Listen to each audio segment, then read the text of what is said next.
कि नबी पाक सल्लल्लाहु अलैहि वसल्लम के दौर में उनके चाचा अबू जाल एक दफ़ा उन्होंने मीटिंग रखी और उनका मकसद नाउज़ुबिल्लाह ये था कि हज़रत मोहम्मद को मैंने जलील करना है, तज़लील करना है।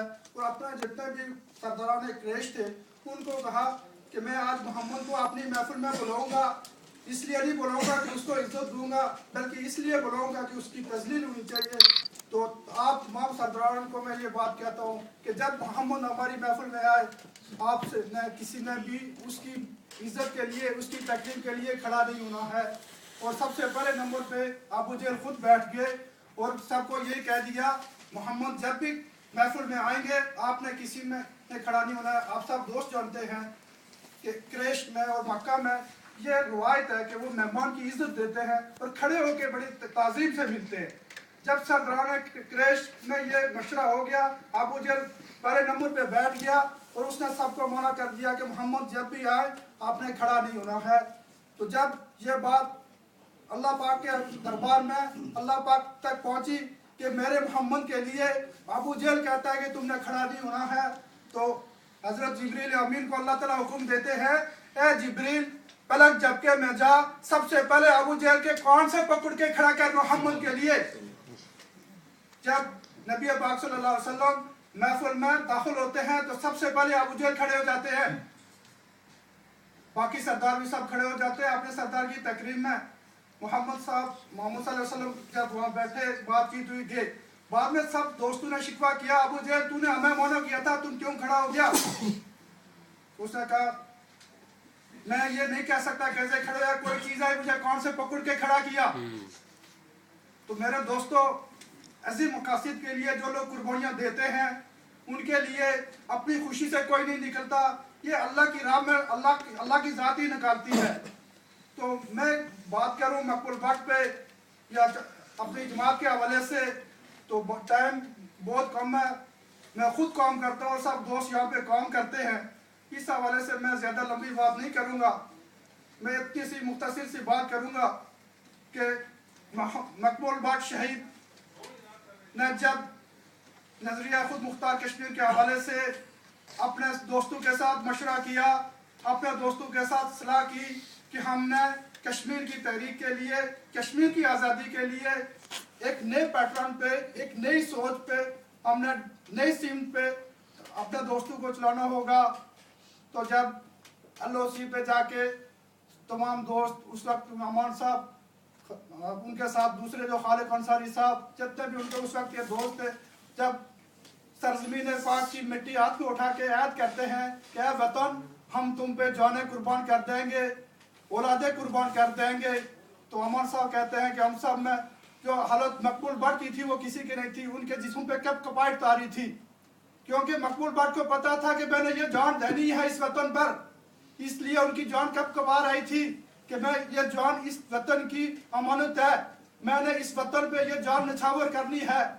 तो दोस्तों, आप दुनिया के गुलाम कौमों की या हुर्रियत पसंदों की या हुर्रियत की तारीख उठाकर देख लें, दुनिया ने बड़े बड़े हुर्रियत पसंद पैदा किए, बड़े बड़े इनकलाबी पैदा किए, अल्लाह पाक की कसम मकबूल भट्ट जैसा इनकलाबी पैदा नहीं हुआ।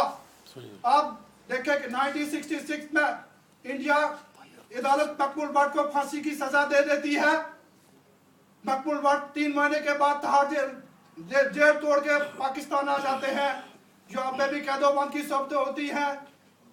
5-6 साल के अरसे तक आज़ाद कश्मीर में रहते हुए तंजीम को नज़म करते हैं, तहरीक को नज़म करते हैं। दोबारा ये फैसला किया जाता है कि मकबूजा कश्मीर में दोबारा तंजीम को और तहरीक को नज़म करना है। तो सबसे पहले मकबूल भट्ट ने कहा कि मैं पहला आदमी हूँगा जो मैं LOC क्रॉस करके मकबूजा कश्मीर में जाऊँगा। तो मेरे दोस्तों, आप मुझे ये बताएं, जिस मुल्क में जिस आदमी को फांसी की सजा ऑलरेडी से हो चुकी हो, वो आदमी उस मुल्क के आगों के पास भी नहीं जाता है, क्योंकि दुनिया में सबसे प्यारी जिंदगी है। लेकिन मकबूल भट्ट ने उस काफिले की क़यादत करते हुए सबसे पहले मकबूजा कश्मीर में दाखिल होकर दोबारा तहरीक चलाई और दोबारा वो गिरफ्तार होते हैं और उनकी उसी सजा पे अमल किया जाता है। तो जब जज ने मकबूल भट्ट को फांसी की सजा सुनाई तो मकबूल भट्ट ने कहा था, ए नीलकंठ गंजू, दुनिया में ऐसी रस्सी पैदा नहीं हुई जो मकबूल भट्ट को फांसी दे सके। इंडिया की कोई जमहूरियत के दावेदार होने के मुंह पे तमाचा मारा मकबूल भट्ट ने, अपने गले पे फांसी का फंदा खुशी से चूमा। मेरे दोस्तों, आज मुझे ये बताएं कि इंडिया दुनिया की सबसे बड़ी जमहूरियत, इंडिया दुनिया का सबसे बड़ा सेकुलर मुल्क, दुनिया का सब 30% आबादी वाला मुल्क, वो एक मकबूल भट्ट को रातों रात के अंधेरे में फांसी देके ये समझ लेता है कि कश्मीर की जो जदीद आज़ादी की तहरीक है, हम इसको दबा लेंगे, हम मकबूल भट्ट की आवाज़ को दबा लेंगे। अल्लाह पाक की कसम है, आप लोगों ने देखा 1984 में मैं सिर्फ 16 साल का था जब मैंने मकबूल भट्ट का नाम सुना। वो दिन और आज का दिन है, मैं मकबूल भट्ट का नाम अपने पाछोड़ आज़ाद कश्मीर से लेकर यूरोप और कनाडा, अमेरिका, पूरी दुनिया में गूंज रहा है। आज कहीं भी इंडियन सेकुलर स्टेट का या इंडियन जमहूरियत का दावेदार मुझे कहीं नजर नहीं आता। जो भी बाशऊर इंसान है वो इंडियन के जमहूरियत के जो सेकुलर स्टेट है उसके मुंह पे एक तमाचा मारता है कि 1.5 करोड़ आबादी वाला कश्मीर, 84,471 मरबा मील का इलाके वाला कश्मीर, उसको दबा के पूरी दुनिया में इंडिया लीलो ख्वार हो रहा है। तो मेरे दोस्तों, ये मकबूल भट्ट की तहरीक न कभी थमी है न कभी थमेगी। मैं आप तमाम दोस्तों का इंतहाई मशकूर हूँ, अपनी जमात की तरफ से भी आप तमाम दोस्तों का शुक्रगुजार हूँ। दिल की तह से आपका शुक्रिया अदा करता हूँ कि आप लोग कीमती वक्त निकाल के आए और मकबूल भट्ट के इस प्रोग्राम में शिरकत करके आपने हमें शुक्रिया का मौका दिया। मैं आखिर में एक शेर पढ़ूंगा। हम मशरूत वफा के बंदे, शर्त है अपनी इंसानियत। हम मशरूत वफा के बंदे, शर्त है अपनी इंसानियत। अपने साथ की खातर सच्चाई का जहर तो पीना होगा, अपने साथ की खातर सच्चाई का जहर तो पीना होगा। अपनी तो औलाद से भी है प्यार की पहली शर्त यही, अपनी तो औलाद से भी है प्यार की पहली शर्त यही। जुल्म का दुश्मन और मजलूम का साथी बनकर जीना होगा। खुदा।